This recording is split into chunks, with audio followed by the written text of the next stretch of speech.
Hey everyone, how's it going? God's man here, and it seems like we are about ready to get in action, I'd say. Let me see here. There y'all are. How are we doing today, everyone? Wow, we've got a big chat to start off with this fine evening, I say. Well, I guess late afternoon, early evening. Who's really keeping count? Let me go ahead and catch up with what everyone's been saying. Let's see. Time extended. Who is waiting for chill stream? Not me. I wanted more Gene. Yeah, and sorry about the time extension, by the way. I ended up having to do that because there was a bit of a delay. One of our older cars ended up having to get towed, so I actually couldn't park for a little bit. I had to like go and monitor them, make sure they towed everything correctly. So that's why we had to wait a few extra minutes there. But you know, that's all done and dandy, and it seems like it's going to be okay. Anyway, let me keep reading on. Who's ready for a chill stream? I sure am. I hope you are too.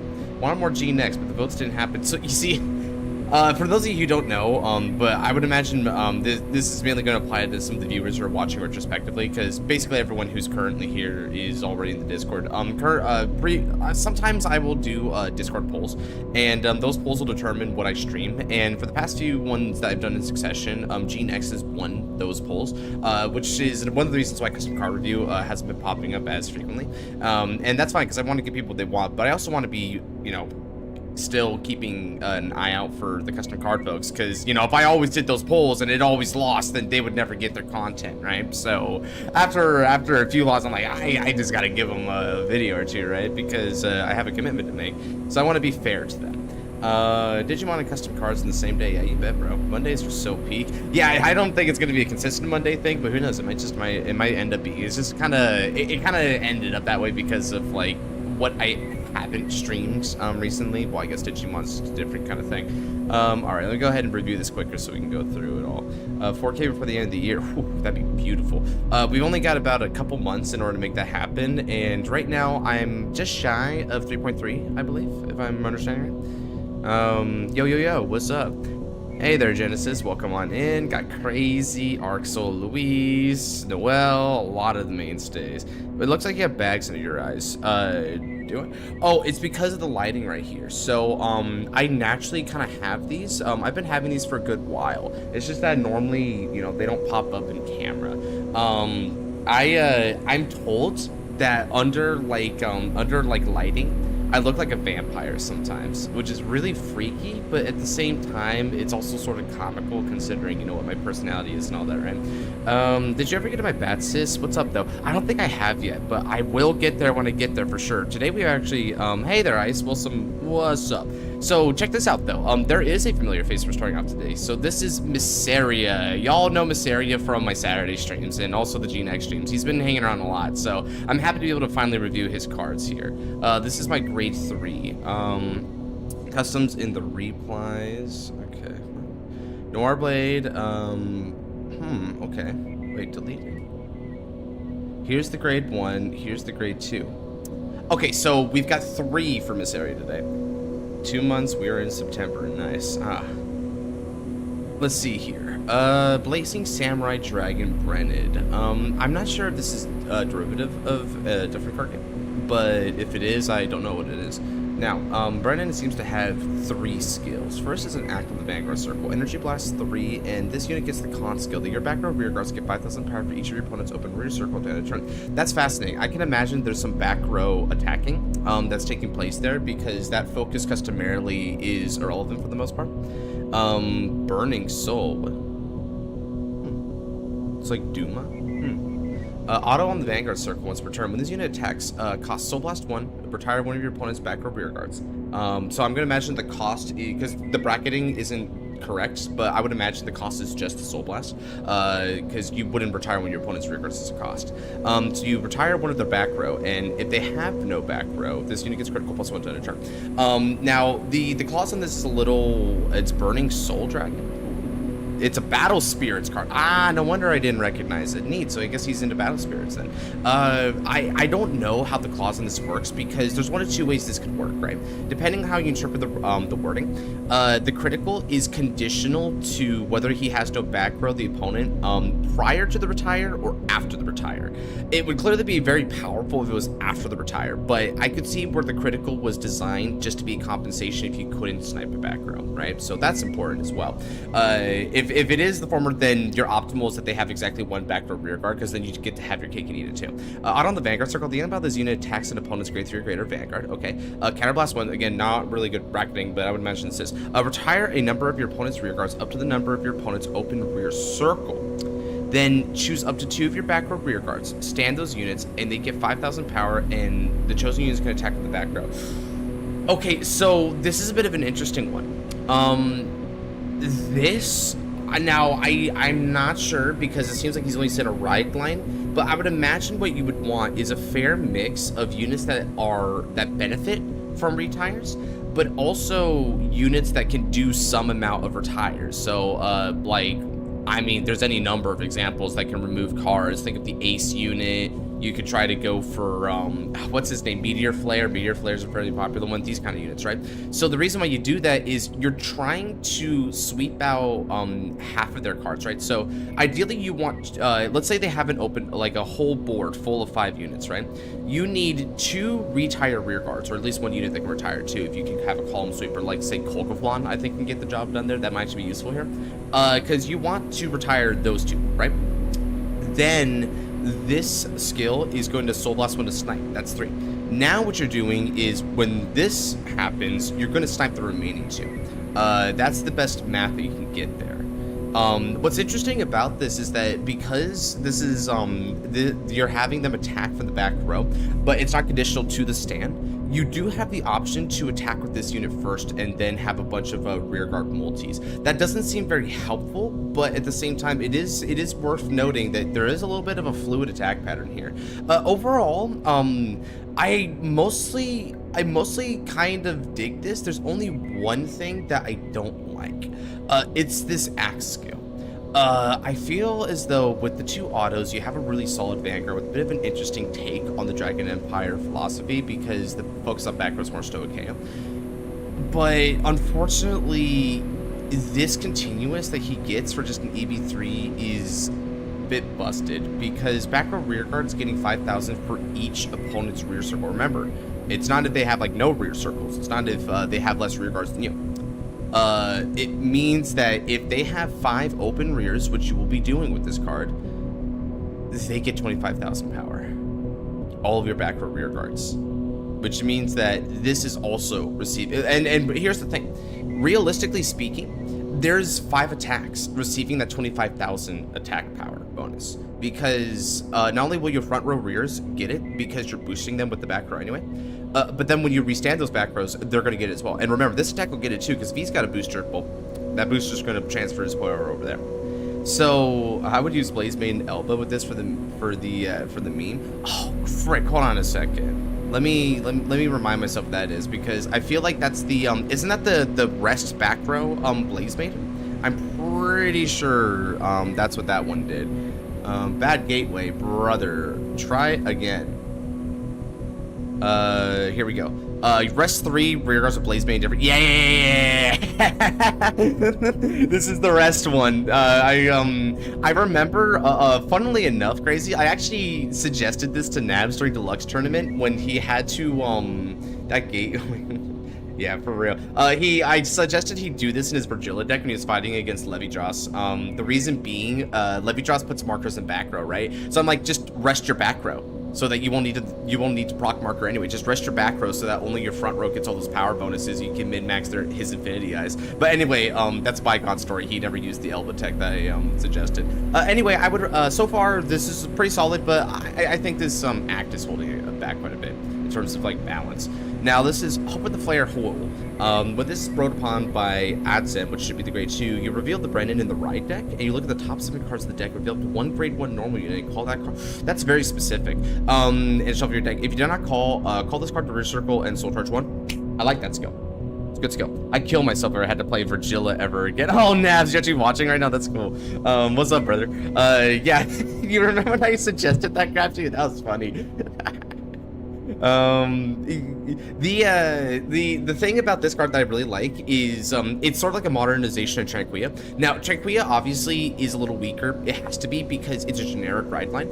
This is archetype specific, very archetype specific, because you have to reveal the grade 3 in the ride deck for it.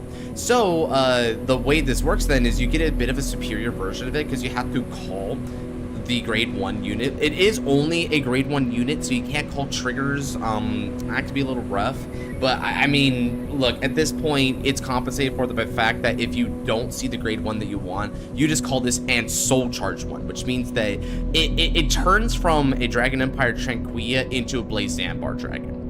That's nice. Okay, the grade 2 is Heating Samurai Accent. Now, it's ordered upon by Brennan. You choose a grade 1 normal unit without Sentinel from your hand or drop. Call to rear circle. If you called, retire up to one of your opponent's back or rear guards, but if you're not retired, draw. Okay, so this is interesting. This is almost there. This is almost there. I kind of like this ride line because what this ride line does makes a lot of effing sense, right?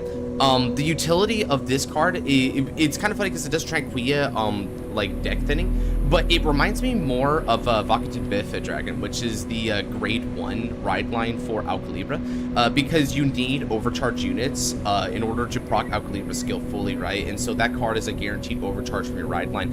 It really makes sense why you want this booster. This one's also trying to get you a grade 1 card because, again, you want those back row boosters. The issue I have is that this does a little bit too much, but there's actually a way to keep most of its utilities and just adjust around its requirements. All you have to do in order to really adjust this around is it says hand or drop and call to rear circle. Now, the only thing you need to add is if you called a card from hand, then retire. If you couldn't snipe, then draw a card, right? Because what you're doing then is you're compensating the call from hand with a draw. So you're still plussing 1, just as you would from the drop zone. But at least this way, you're not plussing 2 if you do the drop zone. Now it's a +1 either way, and if you do the hand specifically, it means that you had to have the grade 1 in hand to hold on to for this skill. But the benefit is that you can get the snipe. But the snipe is nice if the opponent's like a Keter deck early rushing you, because then you can enable this better, right? So really nearly there. Overall, Viseri has some really strong concepts. I appreciate the ride line a lot. With the minor exception of just adding a from hand for this little bit of the clause here, the ride line's basically perfect. And Brennan isn't that far behind either. Take away the axe skill, and I think this deck is mostly where it needs to be. So honestly, I'd give it about an 8.5 out of 10. Very well done, brother. Alright, so next up we've got Noir Blade. I read it down here when I was scrolling down a little bit. Customs in the replies, gotcha. So Noir Blade from the Discord server. What's up, brother? The custom Destined ones ended up last year's review. Oh yeah, you did a bunch of those, didn't you? But can you reveal custom cards, but it's custom cards on the server? I'd love to reveal custom cards, but the custom cards are the one on the server. I don't know. I think I need to ask Operator about my adoptive father, Dr. Yuki, and the Shinjuku Inferno incident. You'll understand when you play Time Stranger. Actually, I have a decent fix for the thing. Do all ride line units soul charge when called from soul? As in, like, is that a question or what? Because if that's a question, no, they don't all do that. But make the act for every 2 open circles on your opponent's side. I can see that. I can actually see that. Now, here's the thing. One thing that could make it like a little rough is that it does ask you. Wait, you already explained the time changer joke before. No worries. Oh, okay, gotcha. It is a little rough, but I think I can see that. Yeah, because if it's for every 2, then that means that max you get 10,000. You have to wipe them out early. Yeah, you know what? I think that might actually be a good fix for it. What I can also see where this act isn't here, but instead what happens is you CB1 to do the effect and stand them, then you attach an additional EB to the power-up down here, and the power-up checks, right? So basically, well, no, because it's open rear circle. The Guardian Circle is in regards to rear circle in this context. So what you could do is you could add the EB down here, and then it's 5,000 for every 2, so they'll stand up and get 10,000 but the benefit is that yeah, technically that's a little bit less power than this if we took your suggestion. But the compensation point is that now you actually get to retire off of this primary skill, so it's easier to get that 10,000. So it's pretty consistent that way. I can see where you probably missed that because of the light OT is kind of making us like include Guardian Circle because that thing actually specifies rear and Guardian for it. Okay, anyway, so let's see. I'm gonna try and skim through this because this is. Yeah, I'm not gonna read all this, but what I will, I'm just gonna try and skim. Okay, it's Brantgate. Akime is a blend of Dragon Empire sci-fi elements from Brantgate. It uses arms like Basagada, and she's the antithesis. She's themed on Japanese, which is a, it's meant to clash with the Hindu theming, and, oh, there's a lore thing here. Ooh, okay, this is really cool lore. Now, I'm not going to be able to read it just to keep on time, but I might go back and read it later. If nothing else, y'all want to read this, definitely go to the link and go check this out. And also, you know, you can take a screenshot here, right? Yours are next. Oh, sweet. Okay, so let's go ahead and get down here. So, ride line and orders. Anti-missile Scorch Guard Dragon Homoda. Homoda mean flame. Now, Brantgate Grade 0 Flame Dragon. Flame Dragons in Brantgate is indeed very interesting. Holy Wall of Text, Batman. Yeah, that is, when I see this, I want to, because it's all exposition and context, right? I kind of want to do the Star Wars thing that you did begin with. It's like,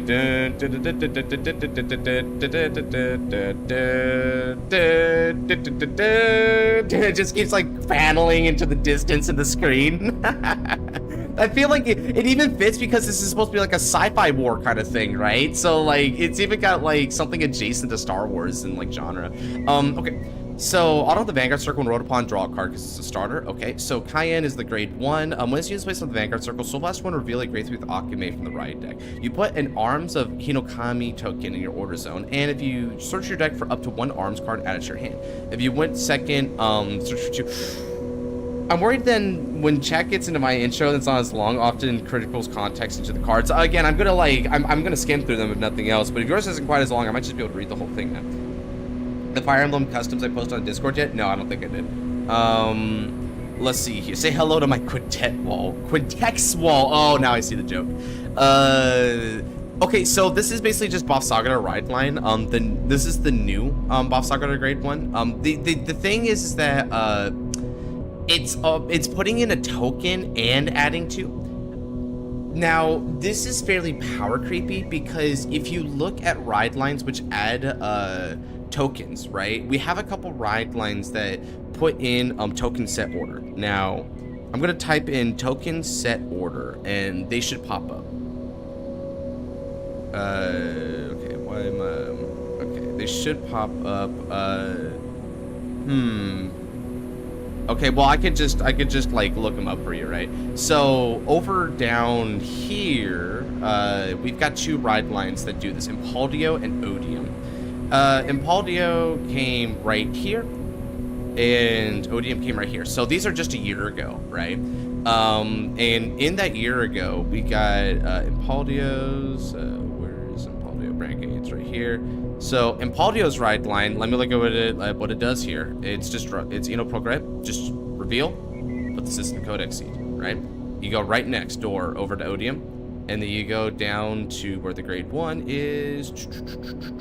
Tickle it. Reveal. Put the destined timepiece token.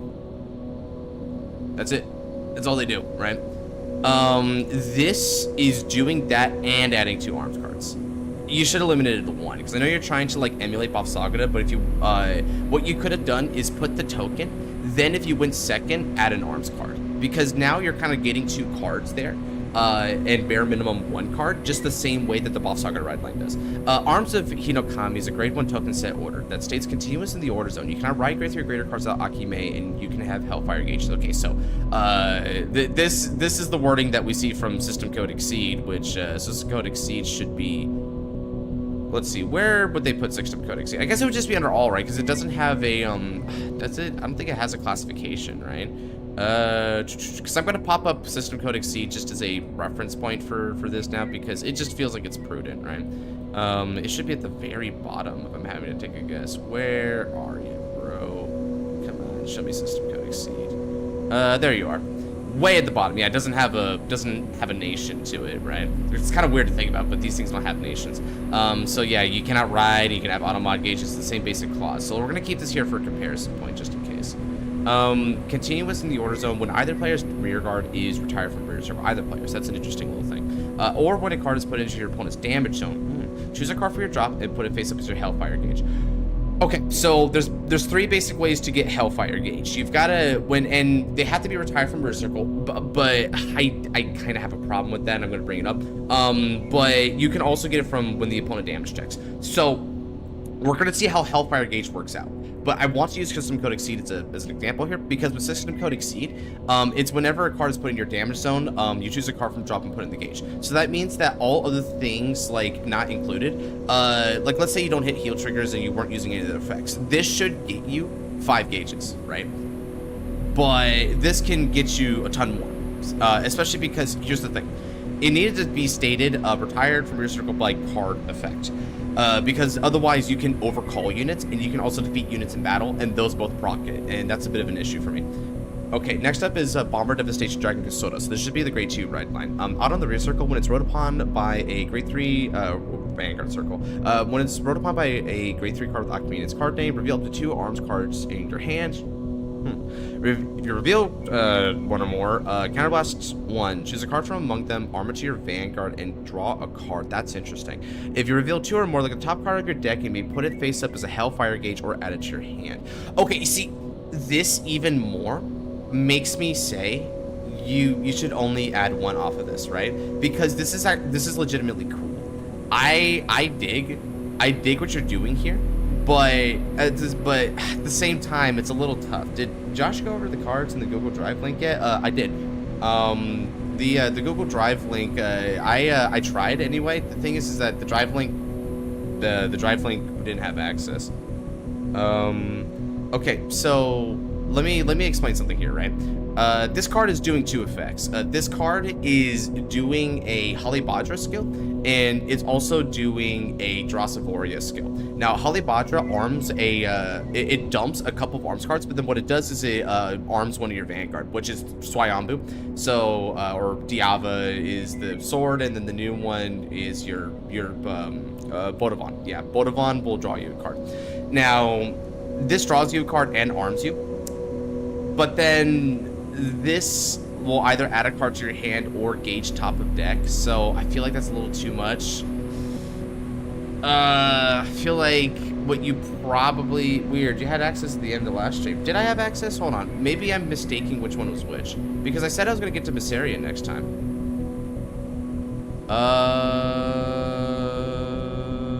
Oh, hold on a second. Interesting. Was that a different one? Oh shoot. Okay, well I'll get to these after I keep looking at Noir Blades here, because I've already started on his, so I'll get back to that. Thank you for that. Now, I'd say choose one or the other. Personally, you're doing a gauge mechanic, so what you could do is arm one to the Vanguard, and then you could put the other one as a gauge, and then for each one put draw cards. So it's kind of like a big deck filter. So it's even sort of reminiscent of Life Cessation Colossus in a way, because of that like potential pot of greed there. That's what I would say personally, but yeah, it feels like this one's doing a little too much. And it's like it's also jumbled in terms of like what it's supposed to do, because you're juggling 2 very different things, and it doesn't really come off very well for that. Now, this is War Princess of the Forest, Cry Skies, Akume. Now, this is a pretty cool name. Grade 3 Brandgate human. It's not very often you see a human do stuff in Brandgate, not gonna lie. Act on the Vanguard circle once per turn, cost Energy Blast 3. Look at the top 5 cards of your deck. Choose 1 unit card from among them, and call to an open rear circle. Choose up to 1 card from among them, put in your soul, and if you choose an arms card, arm to his unit instead. Okay. Okay, so EV3, you get a plus of your choice off the top 5. So you got that, and then you choose a card and you put it into the soul, so it also builds a soul, but you can arm instead. That's a pretty powerful setup card, right? So as long as you're not, as long as you don't have some really wicked, like, super impactful second skill, that should be fine, because the card is effectively plussing you 2 while building, like, I would imagine it's a +2 if you're getting an arms card off of it, but otherwise it is a +1 in its sold, which is pretty powerful for an EB, but it is on a Vanguard once per turn, so it kind of makes up for that. Now, act on the Vanguard circle once per turn. This unit is armed with 2 or more cards. You can Soul Blast 2 and put 2 or more Hellfire Gauge into your drop. We're actually eating Gauge with this one. Okay. That's neat. I've been waiting for a deck to do that, because if you've noticed, Gauge decks kind of want to keep their Gauge for the most part. It's a ramping tool. Now, in Paldeo's I kind of liked, because in Paldeo directly scaled to the number of gauges. Odeon didn't really make that attempt. Once you got to the 5 gauge, you were just fully online. But now we're actually eating Gauge for cost and effect. That's kind of nice. For every 2 Hellfire Gauge put in your drop, choose one of your opponent's rear guards and retire it. Okay, so it's for every 2. That's interesting.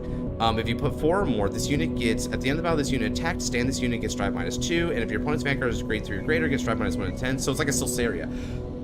That's interesting, especially because it's depending on how you get Gauge, that's fairly expensive. Like, that's okay. Like, don't get me wrong, it's definitely an impactful effect, right? But I kind of like that in a vacuum. Maybe it'll get overblown with the rest of the archetype here, because we haven't seen what the arms cards do yet. But if the arms cards are like fairly basic effects to like enhance your Vanguard, that actually kind of keeps up with the standard and uses gauges in a different way. So that's a nice start there. Ride line's kind of messy, but that's a pretty good main Vanguard.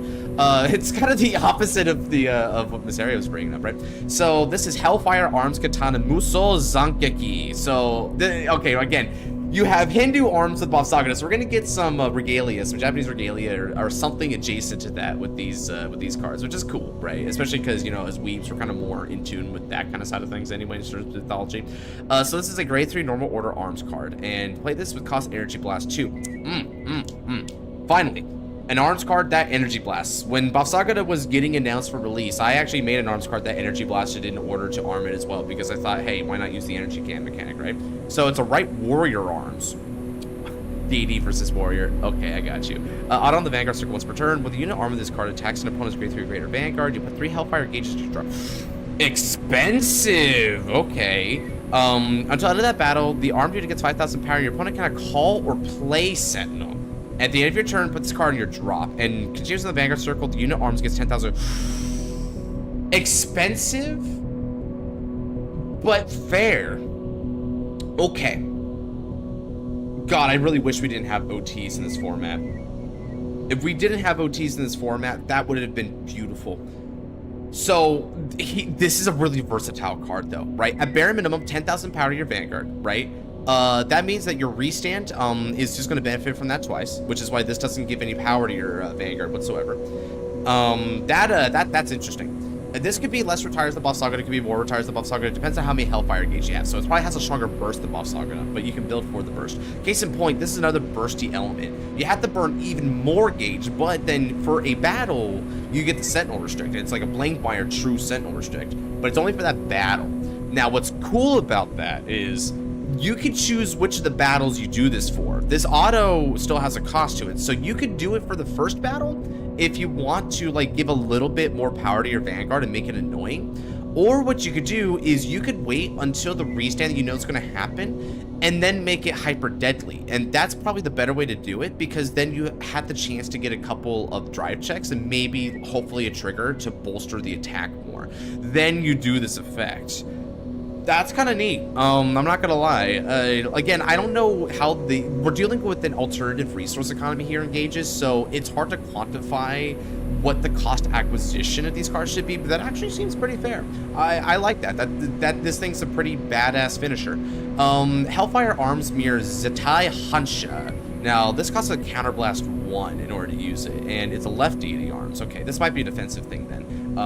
When the unit arm of this card is attacked, bingo, put 3 Hellfire Gauge you drop. Ooh, you're doing that again, okay. Choose one of your opponent's attacking units and perform one of the following. Draw a card, and that unit gets power minus 15,000 until end of the turn. Until end of the turn. For every 20,000 power that unit has, all of your opponent's front row units get 5,000 power minus 5. Okay. That's an interesting concept. I feel like here's what I would have done. Here's what I would have done. Because this is a really cool idea, but we need to tone it back a little bit. This effect could have, say, draw a card, and that unit gets minus 10,000 power for the end of that battle. But what you can then do is you can maybe EB and put this card into the drop zone. And by doing that, you can have that unit get minus 5,000 for every like increment of power instead, right?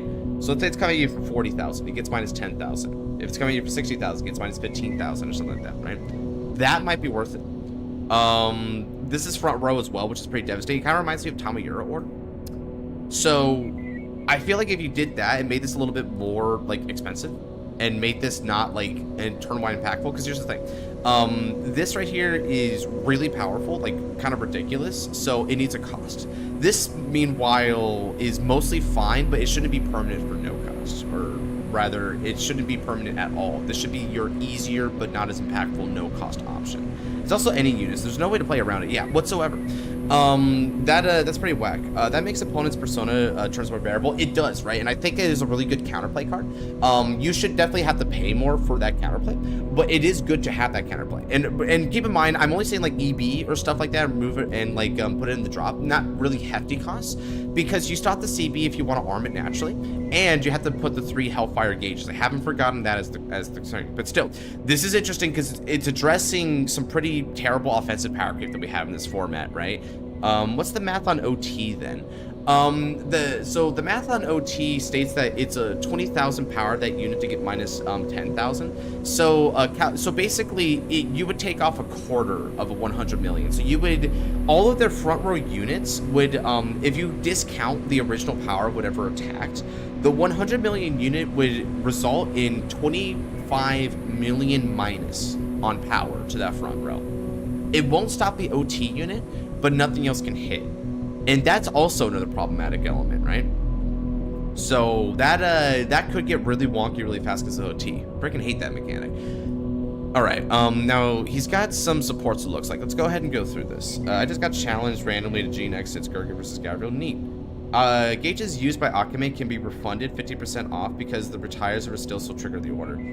It's true. So the retires can refund them, which is probably why she has such an expensive front load cost. But even though you're refunding them, yeah, that is true.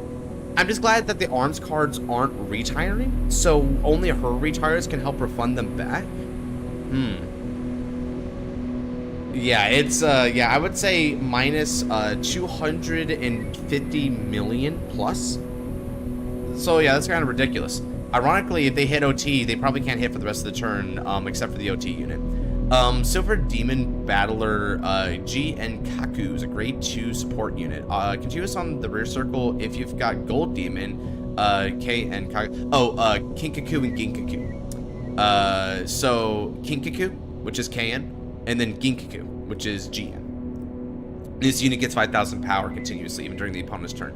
Auto on the drop at the beginning of your battle phase. If you have an Akame you did not call from the drop this turn, you can discard to call to an open rear circle. That's a nifty stability skill. And when it attacks your opponent's Vanguard, if you have a Vanguard with Akame in its card name, Counterblast 1. This unit gets 5,000 power until end of that battle. Choose your opponent's rear circle. And this unit battles your opponent's Vanguard, all the units in the chosen rear circle as well. Interesting. You know what? I think you could, this actually seems mostly good to me. I think you could kind of consolidate it a little bit. What you can do is you can have it get a continuous skill, where if you have the Kinkaku, it gets 5,000 power, and then if it was called this turn while you have an Akame Vanguard, it gets the skill. It gets the power in the skill, right? It's kind of nice. So here's Kinkaku, which is the gold battler. Continuous, if you've got Ginkaku, you get 5,000 power, neat, and then it also has the discard. Okay, so this is, you have to rip hand for it, but it's a very stable duo. I don't hate that. It's very unique for Brandgate, despite Combine Rusher, right? Because this feels more akin to something you would see from Stoicheia, maybe Keter Sanctuary, with that kind of field muster. I guess you could also argue Dragon Empire, which is ironic given the theming of this, but that is interesting.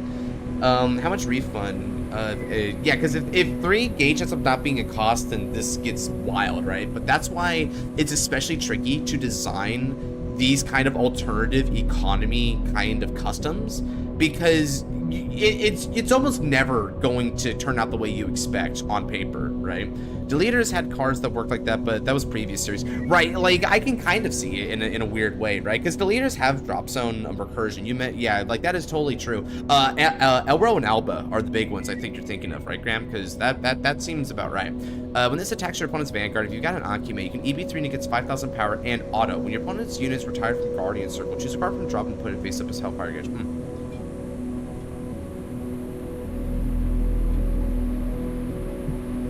Until end of that battle. Okay. It's until end of that battle. Good. If it was end of the turn, we'd have a problem. But it's only for his battle. When something's retired from the Guardian Circle, you can get Hellfire Gauge. That is an incredibly powerful skill. During the battle, this unit attack me, your opponent will call cards from hand of Guardian Circle, must call your... No! See, that's where I draw the line. Okay. So, you shouldn't battle door it. Take out the battle door, and you've got a deal. Because this is actually pretty intelligent card design. You're finding alternatives to ways to get those Hellfire Gauges, and thematically it kind of makes sense because basically you're still retiring and vanquishing units. It's just from a different area than what's normally accommodated. Their attack skills are different, very different. They also used a Soul Blast, Counter Blast in order to call themselves out, whereas these are like both discards, ubiquitously. So I would say I sent you a Discord DM, Black Kick. Hey, you didn't have the... Okay, I'll try to get you it when I can. In the future, you're trying to get my attention. You could just do the deck broke or something like that, right? Don't try to DM me if you can help it, right? And the only reason I'm saying that is because if we start making that precedent, then I'll probably get a ton of DMs. So that's the only reason why I say that, Daniel. No hate to you. Anyway, so I want to mention this. This effect is also kind of intelligent because now I can tell if this is attacking another of the opponent's units along with this simultaneously. What that means then is they were totally being intentional when they designed this token set order to include retired by battle, because this is going to get a potential 2 retires if you incur damage and retire the rearguard unit. That's nifty. And actually, funnily enough, that's actually kind of both this effect here with the Guardian Circle bit and also the attack additional rear circle bit. Those are actually kind of oddly reminiscent of stuff that I had like in the design bucket like a few months ago. I think I was designing cards that were kind of like that back in June. I'm gonna say what for. You guys will find out when you find out, but it's kind of funny seeing those here. So overall, I think they're a little overblown, but I definitely dig the duo bit here, right? Discarding in order to get them back consistently, and then they have the ability to get a little bit of power, and they both kind of help you build gauge in very like unique ways. I just think that this is a little overblown for what it does. This one's mostly perfect. Now, V foreshadow, yeah, I mean, I'm not gonna say what it is, but you know, you may see skills akin to that later on in life. Scarlet IG Knight, this is great too. So when placed on rear circle, CB to draw, choose your opponent's rear guards to retire. But if you didn't retire, choose a card from your drop, put it in the Hellfire Gauge. If you got Akimates, you can get 5,000 power. And if you got 2 or more arms, your VC gets boost. Very nice card. I like this one. What I like about it is that it's very reminiscent of the Gandiva card line, where Gandiva cards would retire, and if you didn't retire, you get a benefit. Now, this one just gets the draw on the front end and the retire. So I feel like it's a little too powerful because one of the issues that this card's going to have here is that this is a generic. So no matter where you place it, you can even play it from like drop zone or anything like that. On Ignite. Oh, yeah. Oh, you know what's kind of funny? That kind of reminds me of Ignites from Yu-Gi-Oh! Now you mentioned it. So the entirety of Brandgate now has access to a draw retire. That's pretty savage. I will say their naming scheme has been dead on. I love the name of their Vanguard and the Kinkaku, and this is also pretty clever. You can tell they've been designing this for a while, because these are definitely some of the more higher quality customs that I've read so far, right? Like, I've taken umbrage from things here or there, but that's mostly in terms of design philosophy and the occasional bit of like overbearingness. But aside from that, these are very spot on, and more than anything, they're very fascinating, right? They're bringing a totally different style that is somewhat reminiscent of Dragon Empire, but they're converting it over to Brandgate and some of Brandgate fundamentals, and I can definitely appreciate that. So that's awesome there. This is probably gonna get a pretty high score. So Yeah, I would say, here's how I would do it, right? When it's placed on rear circle, and maybe you want to limit it from hand for this, but when it's placed on rear circle, you can CB1 to choose one of your opponents and retire. And if a unit wasn't retired, you can draw a card and put a Hellfire Gauge. I think that's the way to do it, and you would have to Akame lock it, right? Don't give it power, though. I don't think it needs power in this case. So, like, take out the power and Akame lock it, and have it a choice between, if you got the retire, then there you go, because you get the gauge anyway. So it's retire gauge, or it's draw gauge. Doesn't retire make Hellfire Gauge anyway? That's it, yeah. So it's kind of funny you bring that up right as I'm explaining that, right, Graham? We kind of like hit the same brain cell there. So it's retire gauge or draw gauge. And those are already strong benefits for a CB, so I don't think you need to get the power on this, just because it's going to be a booster anyway, which is probably your Akame booster, because, you know, Grade G means 10k base, so magic number on a Grade 3 Vanguard. Kamikaze Jet Diver, neat. And obviously Kamikaze, you know, Divine Wave. When auto on the rear circle, when this unit attacks or boosts, if you have a Akame, this unit gets 2k until end of battle, and at the end of that battle, retire this unit, draw a card, choose your opponent's rear guards to retire. Okay. Nifty. It's not immediately recoverable, because so it retires itself instead of putting itself in the soul, which means you can't make up for that Soul Blast 2 cost.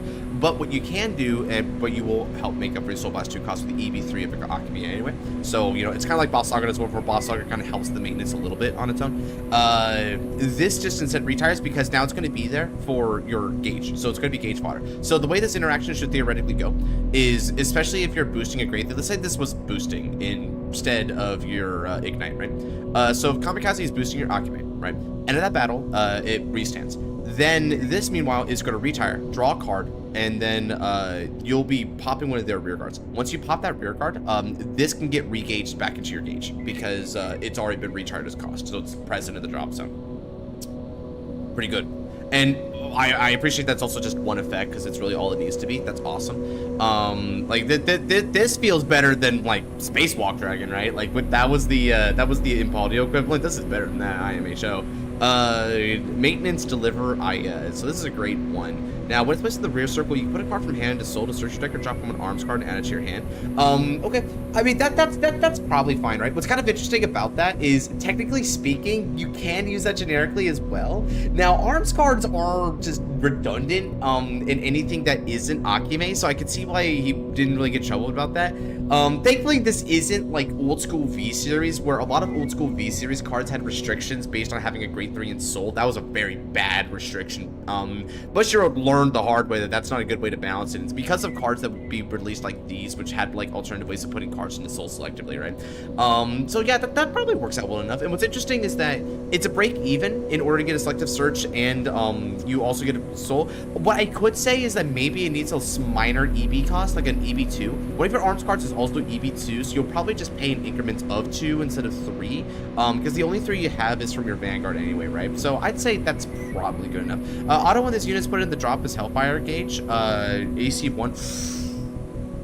Oh, bro, if you're gonna be getting EC, okay, that is more crazy than it lets on, because it's like, oh, dude, it's just EC 1 when you drop it, right? Well, here's the thing. Here's what you can do, brother. Let's go up to Akame real quick. This is something that Graham mentioned before about how she pays for herself a little bit, right? But only kind of. That's why I'm not complaining about it. So for every 2 Hellfire Gauge, you choose what your opponent's rear guards retire, right? So let's just say, for instance, that I put 4 cards from my Hellfire Gauge, right? Now I pop 2 of them and I put 2 of them back, right? Now what if I dropped 2 of these Ayas, energy charge 2, put them back into my Hellfire Gauge because it saw the retires, and then later on I EC again when I'm dropping for gauge, maybe with like the sword or something, right? That's a lot of energy, bro. I feel like what you might have wanted to do, though, because I get the idea. What you would have wanted to do with Aya is Aya has a cost to bind herself when she's dropped, and maybe like energy charge for that, right? You could even make it energy charge 2 if you want to go that way with it. I don't know if that's a little too much energy. Maybe it's just energy charge 1 for that. But basically just remove herself, because you're going to get a lot of cards in the drop zone any more than you could realistically gauge, I would hope anyway. So at least it feels like a little bit of a cost in binding itself, so you can't get that back, but you do also get a little bit of a benefit. So little cost, little benefit, kind of nice that way. That's what I would have done to tweak that. Overall, this is about a 9 out of, this is like a 9 out of 10, dude. Really good archetype. There are, of course, some stuff that I did have to complain about, right? The ride line's a little overblown, and it also is very confused on what it should be doing, because they kind of like go either or with it. Akime is like really solid. The name is really good. I like the way that it functions, especially because it interacts pretty well with Muso Zangeki. But the issue that I got with it is that I think the ZB3 is a little too powerful now that I've like seen the context of it now, because you can get energy really easily, and you don't use energy for like anything else. So this is more or less going to be a +1 to 2 like every turn, and you just get soul as well, which makes this really easy to pay for. So I think you probably wanted to make that a little more expensive. Like if you made the ZB4, I think I'd understand it a lot more, because at least that way you need other cards to compensate with it, or you will eventually run out of that resource. Muso Zanki as well as Zete Hansha. Zanki's mostly there. I really like this card because it's a very fair win condition that ties really well into the card, this second axe skill. Now, this is something I want to mention, right? One of my favorite things when I'm reviewing some of the more like high quality custom cards, I love it when a custom correlates to another effect, right? The self-retire increased gauge, it does, and that's an issue that I mentioned near the beginning. I'm going to revert back to after I talk about this real quick. I love it when effects play into other effects, because then they interdependently legitimize the existence of one another. In layman's terms, there's a reason why these effects exist. They make each other the reason for why they exist. The one that gets gauged from Guardian Circle uses EV3. Yeah, but at the same time, I feel like that, like, if you took out the EC, I think that's a fair amount of energy to use. Because remember, we still want energy to feel like a resource. So if we refund it too easily, we're going to run into problems. At the very least, if you made her bind herself from drop zone when you do it, then you can only get so much energy back. At maximum, you can only get 4 energy back if you saw all of them. You need to see all of them and run all of them. So that's a pretty good trade-off. So yeah, overall 9 out of 10, very impressive with this. All right, so we're almost out of time for the time. We got to go to Time Stranger soon. So let me go ahead and just quickly read over these. This is Alice in Wonderland. Now 1, 2, 3, 4, 5, 6, 7, 8, 9, 10, 11, 12, 13, 14, 15. Oh, they put in way too many cards here. So let me try and just check out the ride line and a couple of cards here while I have time. So this is gonna be Cheshire Cat of Nightmare Land. Okay. D of Nightmare Land. Ah, the Nightmare Land series. Okay. These were Dark Irregular cards way back in the day, for those who don't know. They didn't really do much of anything as an archetype, so it's kind of nifty to see them back here again, right? I'm kind of happy by that, actually. I'm glad someone remembered them. Holy crap. I thought for sure the only way these guys would come back is as a VIA revival card. IMHO. This is mine that I made for my wife. Oh, nice. Okay, no wonder you came by today. You knew yours was coming. All right, I'm going to read the ride line and a few of the supports and leave it at that for now, Budget. So if you have any requests on which one I should read, let me know ahead of time. So this is D. So active the rear circle. But this card in your it's a rear circle, so it's not a Vanguard here. So D, choose one of your units and it gets 1,000 power for each Nightmare Land in its card name from where? Probably the Soul, I would hope. And if the unit chosen is Dumb of Nightmare Land, draw a card. Beautiful, beautiful. Good power up, but good power up, break even for a cycle, and it also puts itself into Soul, so that's already 1k power by itself. You'll obviously get more, but honestly, really strong fair skill there. Dumb of Nightmare Land, so this is a great 2 to go for your Great One Companion. Cat, Alice, Snatch, and Hartrud ride line. Gotcha. Counterblast 1, put a card from your hand into Soul. It gets 4k for each copy of Dumb of Nightmare Land and D Nightmare Land in Soul until end of turn. So that means at maximum, if you have 7 times 4 is 28,000, which put it at 38,000, which is a really big number. Okay, okay, I see what you're going for there. That's kind of cooking. It's very powerful, but you not only do you have to like neg 1 actively and counterblast for it, but it only gets powered based on how much you assemble in there.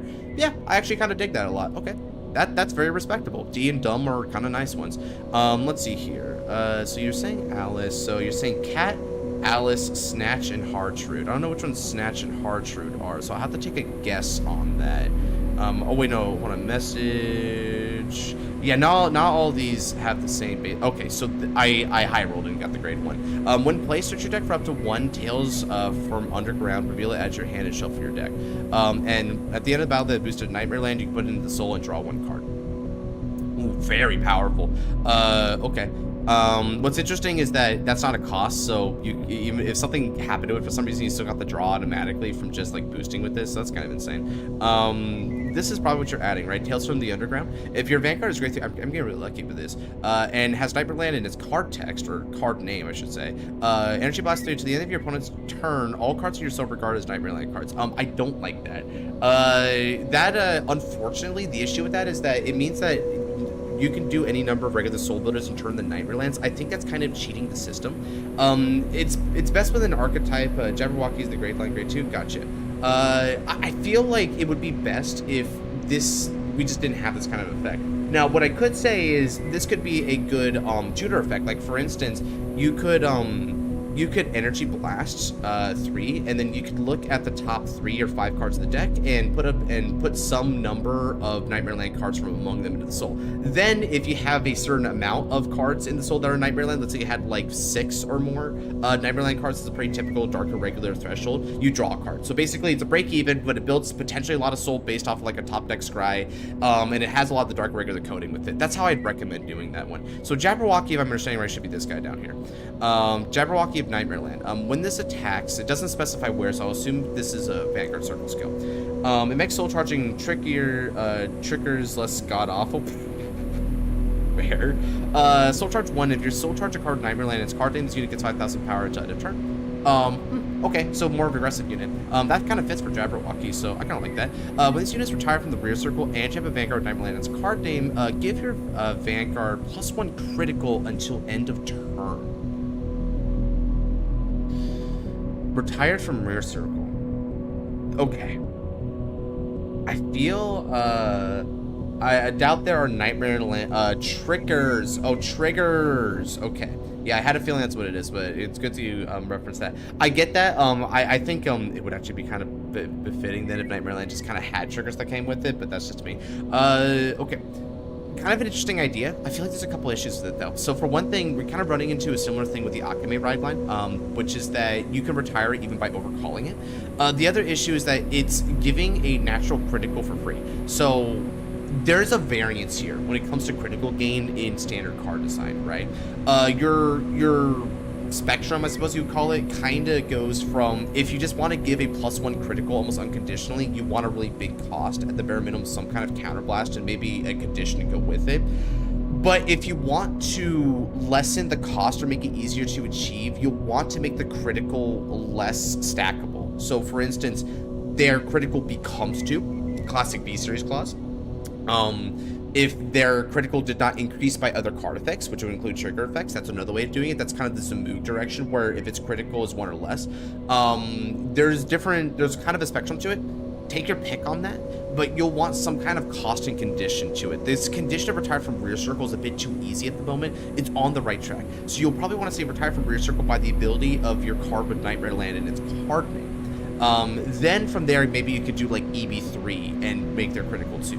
That's based on what I'm seeing the trajectory of this archetype for, that's how I would do it personally, but that's just a suggestion. All right, now the grade 3 should be this girl up here, Hartrude. Ooh. Is this, where's this art from? There's a lot going on here, it's kind of nifty. Is this from a different card game? Not sure, it's very cool. When it's placed on the Vanguard Circle, call a unit from your soul, and if it has Nightmare Land in its card name, soul charge 1. Nice. It's that's a very sublime and simple skill. Very reminiscent of what we got with Magnolia in set 8 here, actually. If you look over at Magnolia from Stoicheia, its on place is to call a Silverhorn Beast with a drop to rear circle, right? This one is doing it from the soul, which is thematically in line, but it's compensation, you get to soul charge 1, so they're both free +1s basically. There's nothing lost from either of them. Pretty nifty. Now, its second effect is an auto on the Vanguard Circle that states that when it attacks, you can counterblast one or retire one of your units. So this is what's going to trigger Jabberwocky, ideally.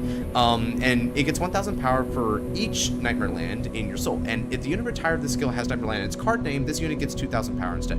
Ooh, okay, so we can get a really, really beefy beater. Now, I will caution, you'll you'll want to include a little bit more stipulations on that. Mainly, when is this power going to dissipate? Is it end of battle or is it end of turn? Because if there's any way to multi-attack, you'll want to make sure it's end of battle, I would say. But regardless, that's pretty good. If you're retiring a Nightmare Land and CBing, I mean, this is another example of you get about as much out of it as you put into it, and more than anything, it's expensive, but holy crap, the potential payoff based on the ceiling is massive, and that's very dark irregular, so that's a good job with that one. Out on the Vanguard circle, when this unit is attacked, defensive skill, energy blast any number of energy, and you could probably, it's end of turn, no way to restand. Okay, gotcha. So you could also rephrase his energy blast any number of cards, because people sometimes forget this about energy. Energy are technically cards too. Like, you know how in the sets ever since DZ started, they gave you like these nifty energy cards with some of the anime characters on them. Yeah, technically they're energy blasting cards. So you could just say energy blast any number of cards the same way that you could say soul blast any number of cards, right? It's the same basic thing, just from a different location. This unit gets power plus 1,000 for each Nightmare Land in its card name in your soul, and until end of that battle. Okay, and for every energy used, multiply the power gained by that amount. Whoa. Okay. Now, I will admit, that's a really sick card. I can see where it gets really abusable though. Let's say, for instance, that for the entire game, you don't use energy for anything else, right? And you're just doing this for the defensive skill. Let's say that this is a fairly proficient deck that can get you about 10 in soul at the end of... that's why the order makes all of them Nightmare Land, and that's actually probably a part of the problem, in my opinion, for the balancing of it. So let's say, for instance, that you're able to get to about 10 in soul, right? 10 Nightmare Land in soul. Every Energy Blast 1 is 10,000 power for that battle, because this isn't once per turn.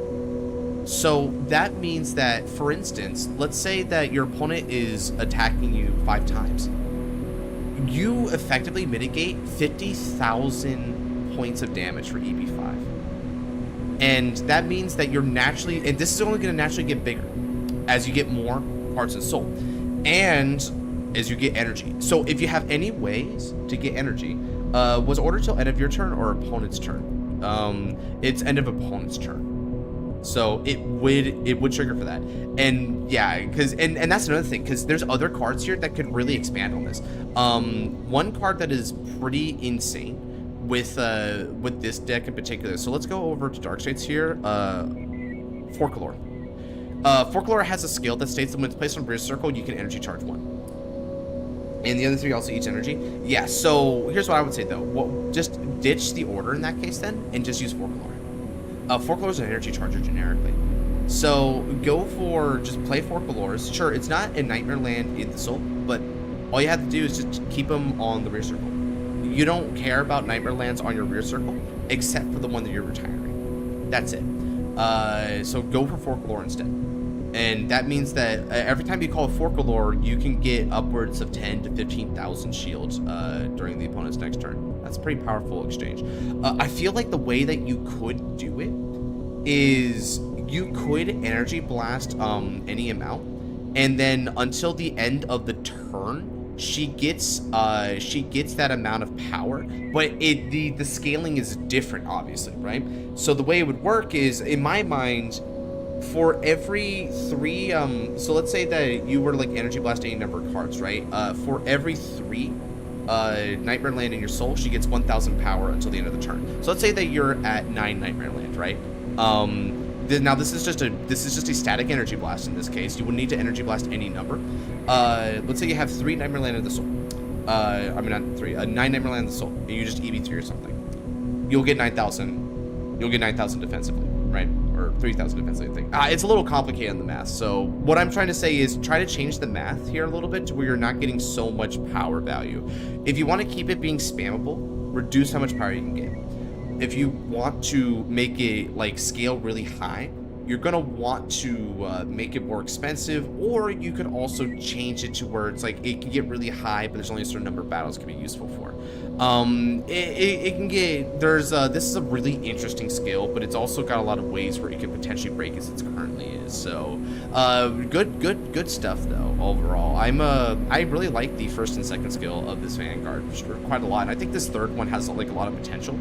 Generally speaking, some of the most worthwhile card designs are the ones that are initially pretty bad, right? And what I mean by that is, you know how you've always had something like a lot of us who made card designs had something really unique, but it turned out really poorly. But that's why we should probably find a way to make it a little bit better, or do some way to kind of facilitate, because you get something super like awesome and like in a different direction. Because, you know, if we're trying to be trailblazers here, then, you know, the trails are rough before we make them. That's kind of the point of the trailblazing after all.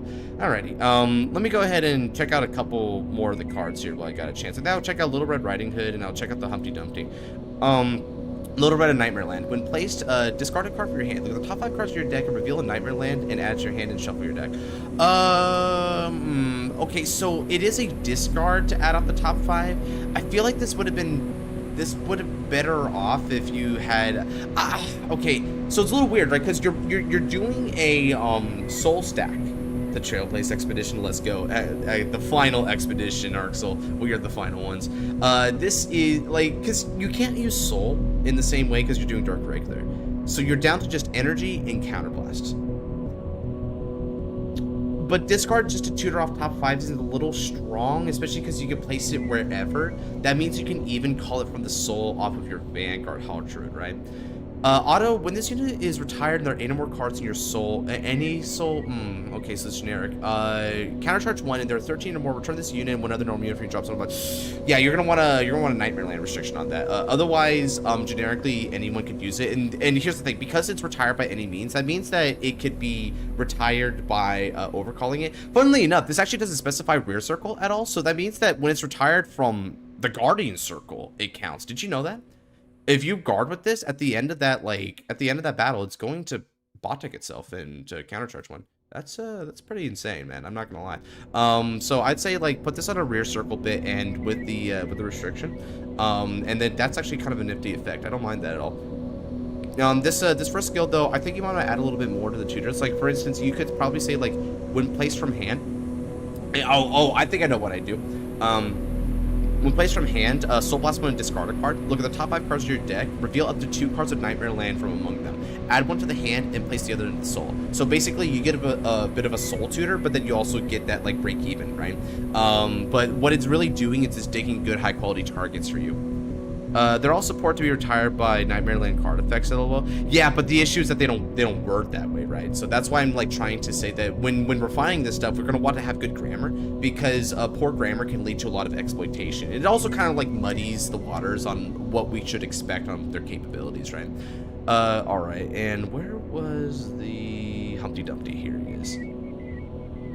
Okay, that's not a card. Neither is that. That's just a concept art. I see. Okay, so you did have 12. You have a lot of interesting. These are some freaky arts. Can I just say the art in these are really cool. Okay, let's see. Oh shoot. I mean, there's only a couple. Like, let's see. There's 3 left. This is also probably just an art, right? Okay, you know what? I can just read these 2 really. I've got a few minutes left in the stream. I think I can push it though. Bandersnatch of Nightmare Land.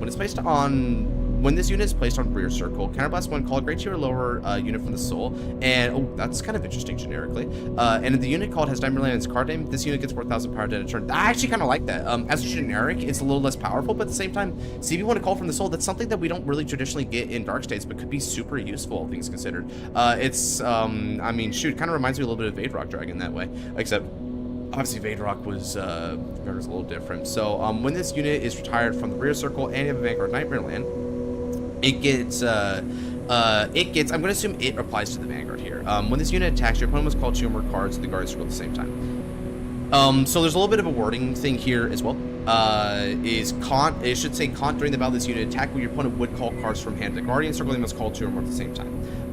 That's the way that would work. And you probably also want to give it, you also want to say when it's retired from your circle by your Vanguard's ability.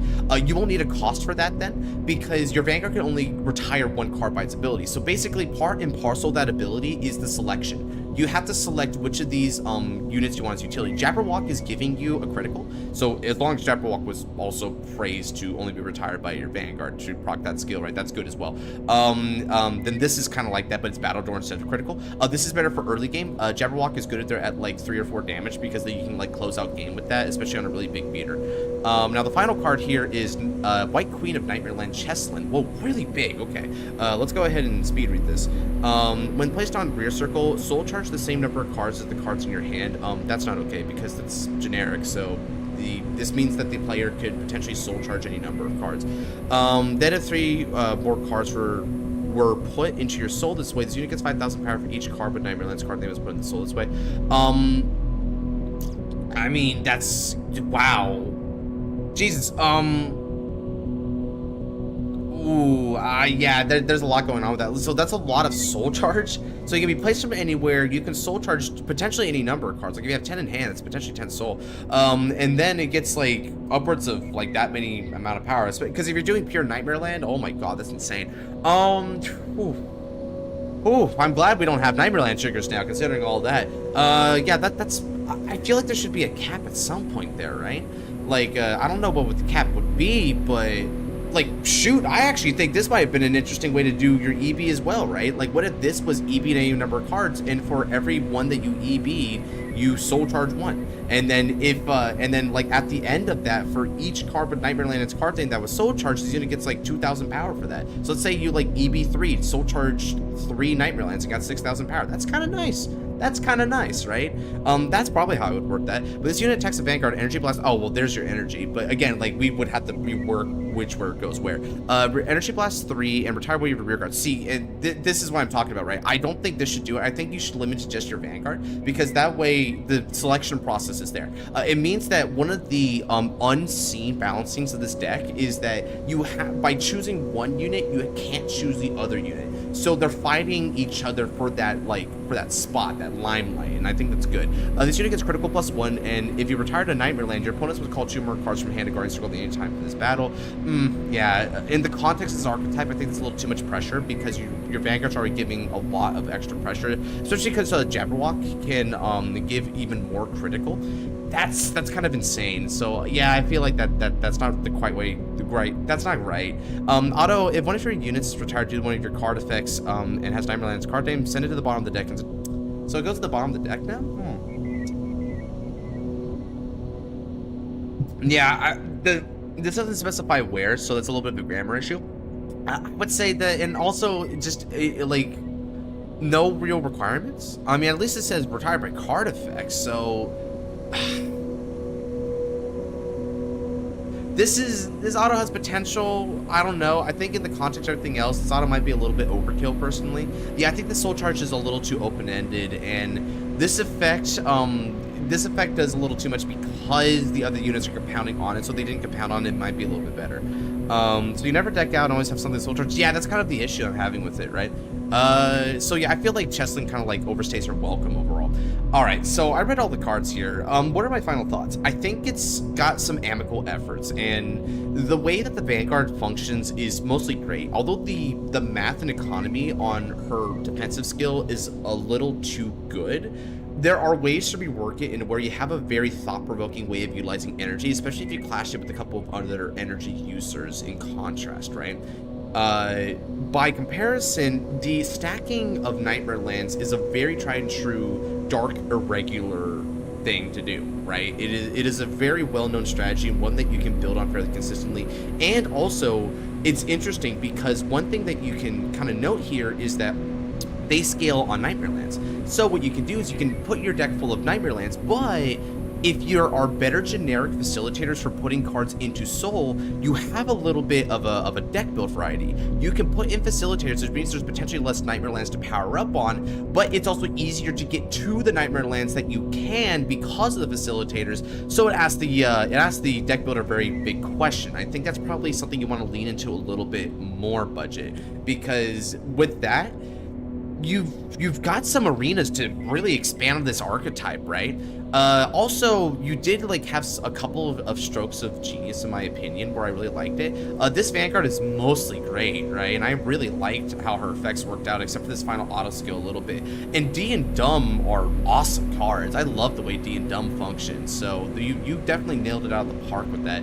Overall, though, there's a lot of areas where this is just a little too open-ended and easy to like break, so the balancing goes down a little bit. And also sometimes I'm noticing that the Nightmare Land restriction is just a little redundant at times because it's a bit easy, and I read these and sometimes I say, well, of course they're all going to be Nightmare Lands at this point. There's too many benefits for it. So I'm going to say this is about a 7.5 to 8 out of 10. Strong concepts, harkens back to the original, does some things to shake it up, but also has areas of faulting where it would probably be a bit more bore out in actual play testing, right? So I'm going, but because the grammar is also a bit rough on a lot of these, and we're also, we made the retire a little too open-ended, I think I'm going to be cautious and say 7.5 out of 10. Still, that's a pretty solid rating overall for these cards. So that's what I would say here. The final honest go get like 20-30k defense energy blast to order up. Yeah, definitely. That's very easy, right? The order is another thing, because the order makes it too easy to do the generics. Without the order, I think generics are actually like a fair trade-off. That was an idea. Thanks for the feedback. We're in the main step. Yeah, good to hear. I'm glad to be able to help there. Anyway, that's going to do it for this. So if you guys like this episode of Custom Card Review, then definitely look out for the next Custom Card Review. And if you want these to happen a little bit more frequently, then consider joining my Discord down below. Link in the description of this live stream. I do occasional polls asking the community what I should be live streaming on that particular day. So make your voice heard and try to vote for Custom Card Reviews if you want that to come out more often. Anyway, with all that said, I've got another stream to head on to for Time Strangers, so let's go ahead and skedaddle over there. With all that said, take care, God bless, and check you later.